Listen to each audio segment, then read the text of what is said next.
सैयदना अब्दुल्लाह इब्न मसऊद रज़ियल्लाहु अन्हु से मरवी है, वो कहते हैं कि रसूलुल्लाह सल्लल्लाहु अलैहि व आलिहि वसहबिहि वसल्लम ने फरमाया, सिबाबुल मुस्लिमी फुसूकुन, मुसलमान को गाली देना, बुरा भला कहना, ये फ़िस्क है, नाफरमानी है।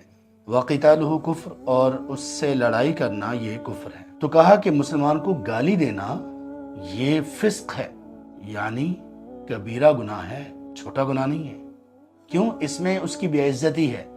और अल्लाह के रसूल सल्लल्लाहु अलैहि वसल्लम ने फरमाया, हर मुसलमान की दूसरे मुसलमान पर हरामुन दमुहु व मालुहु व अर्दुहु, उसका माल भी दूसरे पर हराम है कि वो नाहक ले, और उसका खून बहाना भी दूसरे पर हराम है, और उसकी बेइज्जती करना भी दूसरे पर हराम। कितनी आसानी से लोग, बच्चे भी बड़े भी, दूसरों को गालियां देना शुरू कर देते हैं, और हम जिसको चाहते हैं गालियां देना शुरू कर देते हैं, कभी सियासतदानों को, कभी मौलवियों को, कभी किसी को, कभी किसी को। ये फिस्क है, ये फासिक लोग हैं।